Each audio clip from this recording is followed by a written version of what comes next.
Ok, pessoal, de volta mais uma vez. Agora a cerveja Viva la Vida você encontra na Pizzaria Mandacaru, lá no alto, Pizzaria Mandacaru. A Roberta esperando por vocês. Aliás, fala em Roberta, eu me lembrei agora do Alexandre, eu não vou entrar nesse assunto hoje, que eu não tenho tempo, mas amanhã eu vou falar disso. Eu fui na sexta-feira à noite. Na sexta-feira à noite, me lembra disso amanhã, pessoal. Eu fui comer um fondue. Mas isso teve uma repercussão muito legal, né? Falar da cidade, falar do desenvolvimento, falar de turismo, falar de música. Então, mas isso eu vou levar esse papo amanhã.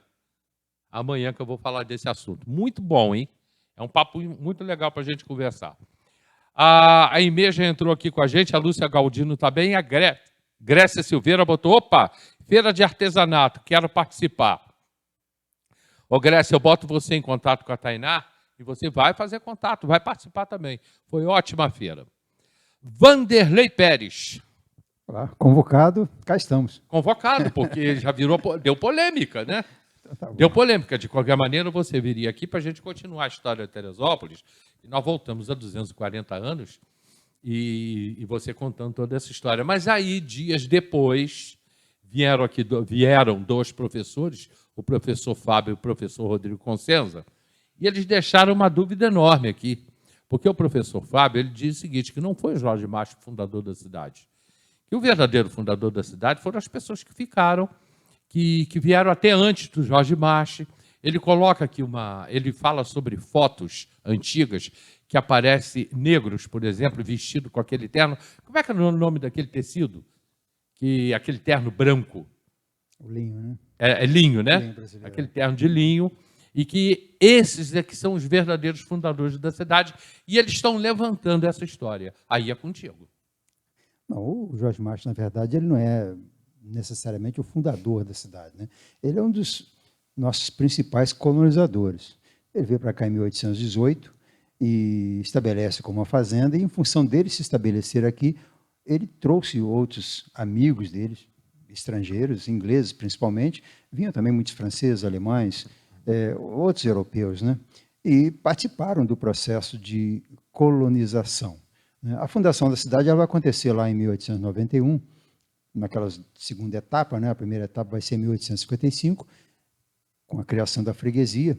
E essa fundação, então, ela vai da cidade, de transformar toda essa área da antiga fazenda num local para se morar, vão ser as famílias realmente que ficaram no pós-Marcha. O Marcha vai morrer em 1845, e em função da morte dele e do fim da fazenda, surge uma cidade na fazenda. Então, o Marcha não tem bem a ver com a fundação da cidade, mas ele faz o desenvolvimento da terra improdutiva, derrubando as matas, abrindo os caminhos, fazendo as ligações entre as propriedades, né? As próprias ligações para os municípios vizinhos de Friburgo, que não havia na época ainda, era Morro Queimado, uma fazenda que havia lá, ou o Córrego Seco, em Petrópolis, que vai surgir em 1843. Todo esse desenvolvimento, antes da Teresópolis, da pré-história, de antes da cidade, antes da freguesia e de antes da emancipação do município, ela vai ter uma presença muito forte do Marche e dos amigos ingleses que ele trouxe, que em função dele vieram para cá. O Richard Rich, que vai dar origem à família Yacht aqui em Teresópolis, né?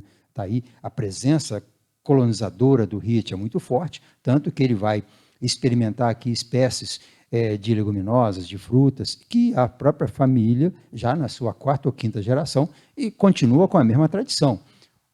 O Marche não deixou filhos herdeiros para colonizar, para continuar em Teresópolis.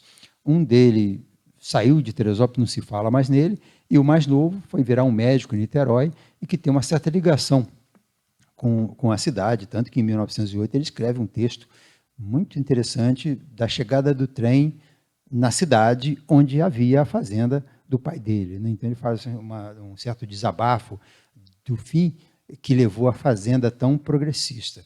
Então, quando a gente fala de colonização, é mais importante do que da fundação da cidade em si, porque a fundação se deu apenas pela vontade do Francisco Portela de emancipar isso aqui e fazer uma cidade capital ligando ao Rio de Janeiro, uma cidade distante um pouco do Rio, que antes era Niterói, para desenvolver o interior do estado do Rio, que era a ideia de trazer a capital para o interior.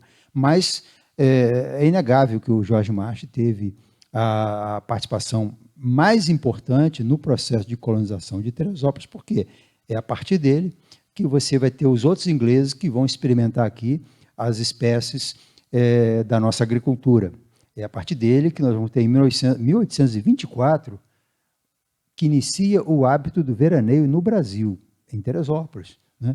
Graças ao March. Né? Pessoal que vinha do Rio de Janeiro. O pessoal, os europeus que viviam no Rio de Janeiro, em famílias de empresários, né? E o calor do Rio, naquela época, era mais suportável do que hoje, com uma diferença, era uma cidade que não tinha nenhum saneamento, uma cidade muito insalubre, então, da mesma forma que a gente fica preocupado se a gente vai sobreviver à Covid, quem passava um verão no Rio de Janeiro, europeu principalmente, não estava acostumado com as mazelas desse país novo, né? Tinha dúvida se sobreviveria ao verão. Então, era necessário mandar a família, a mulher, os filhos, e mandar para um local salubre, no caso Teresópolis, Nova Friburgo, Petrópolis, as cidades de montanha, e continuar ganhando a vida no Rio. Essa era a dificuldade dos ingleses, dos franceses, que iniciaram ali o desenvolvimento do Rio de Janeiro a partir de Dom João VI, em 1808. Então, tudo isso tem o dedo do Jorge March e de outros ingleses que são do período dele, mas que só vieram para cá em função dele, porque a fazenda dele era a principal. Nós temos aqui a fazenda Santa Ana, que é onde está hoje o vale, onde está a cidade, a fazenda Constância, a fazenda Soledade, a fazenda Piedade, todas de ingleses. A fazenda do Jorge March ficava em que local? A fazenda do Jorge March compreendia o Alto, a Várzea, Meudon, até Albuquerque, Araras, São Pedro, essa região do Vale da Revolta, era quase que Quebra-Frascos, era a cidade toda, porque a fazenda Constância e a fazenda Piedade, que é a fazenda do John Taylor, Piedade, que depois vai ser do Henry Lynch, que depois virou Boa-Fé. A Boa-Fé é remanescente da Piedade, do John Taylor, que era inglês. Mas o John Taylor tem gente, tem família dele que ainda em Teresópolis. O John Taylor, na verdade, era latifundiário, né? Então ele tinha a fazenda dele de Teresópolis era uma delas, né? Albuquerque? A fazenda Constância em Albuquerque. Fazenda Constância. E ele tinha também uma fazenda também com o nome Constância em Sumidouro, né? Então esse Taylor. Então ele tinha fazendas em Minas, em São Paulo. Ele era um militar brasileiro, abandona a cidadania inglesa para ser vice-almirante brasileiro. Por isso, inclusive, o pai dele vai deserdar ele da fortuna da família, né, porque ele abriu mão de ser inglês. Né, isso é uma coisa muito... Ele leva muito a sério essa coisa de cidadania inglesa. Né? Então, esse John Taylor foi também uma figura muito importante para Teresópolis, não só ele, mas os sucessores dele. Nós temos aí os filhos e netos deles que tiveram uma participação grande no desenvolvimento. Carlos Taylor. Era filho dele? Neto dele, né? Neto, né? Carlota Taylor. Não poderia ser. Quando o Parque Nacional Neto. o Parque Nacional foi desapropriado, a segunda parte que pegou o peixe, garrafão, pegou a serra, né? Pegou em direção às terras que faziam divisa com as terras do Guinle. Essas terras pertenciam a Carlota Taylor, né? Que é da família Taylor. O Taylor ainda tem, a Constância ainda existe em Teresópolis, a fazenda, né? Ainda existe parte dela, né? Que compreende ali depois do Vale Feliz. O Vale Feliz era a fazenda do Fischer, que depois era Vale Feliz ou Fazenda da Soledade. Então, essas duas fazendas são fazendas importantes. Ou seja, a presença inglesa, a partir do March, foi muito importante. Mas, ao mesmo tempo, nós tivemos aqui os ingleses fazendo esse processo de colonização, nós tivemos também a família Oliveira, que é do filho do Tiradentes, que colonizou a posse. Me dá só um minutinho, porque eu te perguntei sobre o caso do Carlos Taylor, porque o Carlos Taylor eu conheci, já morreu há muitos anos. Sim. E a esposa dele, uma segunda esposa, ela está viva, mora em Teresópolis e mora em Albuquerque, que eu conheço muito, não a vejo há muito tempo, mas eu vejo até pelo Facebook, eu sei onde ela está. Tá? É uma segunda esposa dele, mora em Albuquerque. A família Taylor, ficaram alguns remanescentes da família por aqui. Não tem aquela a imponência do Taylor, do John Taylor, até porque o John Taylor era uma figura fantástica. Esse cara lutou contra Napoleão. Ele ajudou a organizar a Marinha Brasileira junto com o Almirante Crockham. Ou seja, um cara que não vivia em Teresópolis, ele tinha a fazenda aqui e vinha às vezes. E tinha alguma produção aqui, mas não era necessariamente tão forte a presença dele como foi a presença do Richard Rich, do Ricardo Iatti, ou do Jorge Macho, ou então dos irmãos Fisch, o Alberto e o Constantino, que eram os donos da Fazenda Soledade, que por algum tempo chamou a Fazenda Vale Feliz. Então, mas de qualquer forma, eles participaram desse desenvolvimento do processo de colonização. Mas a colonização já numa segunda etapa, porque se vê bem, a fazenda do Jorge Macho, Santa Ana do Paquequer, ela foi criada em 1780. O Macho nem tinha nascido. Então, ou seja, quando o Macho vai vir para o Brasil em 1818, a fazenda já havia há quase 40 anos. Então, quem criou essa fazenda Santa Ana? São os Couto, que eram provavelmente portugueses, e como vários outros que ganharam as Sesmarias. As Sesmarias começam a distribuir ali por volta de 1600 e pouco, vai até 1800. Então, essas propriedades ganhavam ela e faziam a fazenda e não tomavam conta da fazenda, ou deixavam para lá, ou não faziam dela produtiva, como mandava o processo de distribuição de terras para as Sesmarias. Então, se a gente for discutir quem foi, de fato, os primeiros moradores, nós vamos chegar nos Couto, que criaram a fazenda Santana do Paquequer, e até antes mesmo do Couto, os índios que haviam por aqui, alguns deles, até porque isso aqui não era área de moradia de índio, era mais área de passagem, área de caça, né? Mas você tinha aqui os índios coroados, outros tipos de habitantes. Por algum período, certamente, nós tivemos algum quilombo que são desconhecidos da história, mas tivemos alguns moradores também desses escravos que fugiam das fazendas de cana, principalmente da periferia do Rio. Então, você tem esse processo de desenvolvimento, ele passou por várias mãos, né, até chegar nessa figura emblemática do Jorge Macho. Ele, por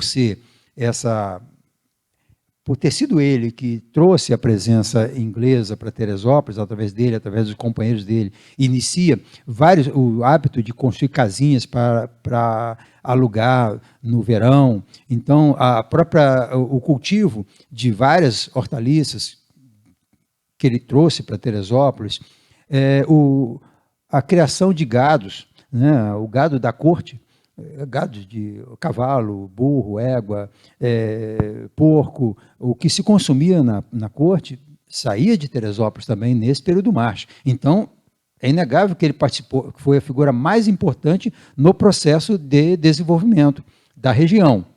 Mas isso tudo é antes da freguesia, antes da cidade. Ele vai morrer em 1845, a freguesia só se estabelece 10 anos depois, e só se estabelece por causa da morte dele. Porque se ele vivesse para sempre, nós teríamos aqui a Fazenda Macho, não teria uma cidade. Ia continuar fazendo.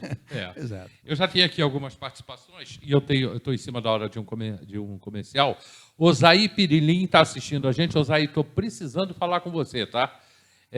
O Jamie Palmares está aqui pedindo para falar um pouquinho da Feirinha do Alto, que está fazendo 44 anos. O Osaí Pirilim está assistindo a gente, porque eu mandei um zap para a minha lista de contatos, e ele, vou te ouvir lá. A Ziraldo também fez um contato respondendo, mas em que canal que eu assisto? A próxima vez que fizer o banner, tem que mandar o link junto para a pessoa assistir. TV né? Diário ao vivo. Exato. Lia Queiroz está assistindo a gente. A Lia faz um comentário que gosta muito de aprender sobre a nossa cidade com o Vanderlei. E a Grécia falou aqui, Grécia Silveira. Boa noite, Vanderlei. Eu não esqueci o meu livro. Aí é contigo. Tá certo. Aí é contigo. Bom, eu estou indo para o comercial, mais uma vez aí, lembrando que vem aí o Dia dos Pais e nós vamos sortear um churrasco para você, né? E esse churrasco vai ser da Ótica da Gente. O que você tem que fazer para ganhar um churrasco desse? Basta você ir na Ótica da Gente, ao lado do Várzea Shopping, e lá na Ótica da Gente coloca teu nome dentro da urna com seu telefone e você vai ganhar um churrasco.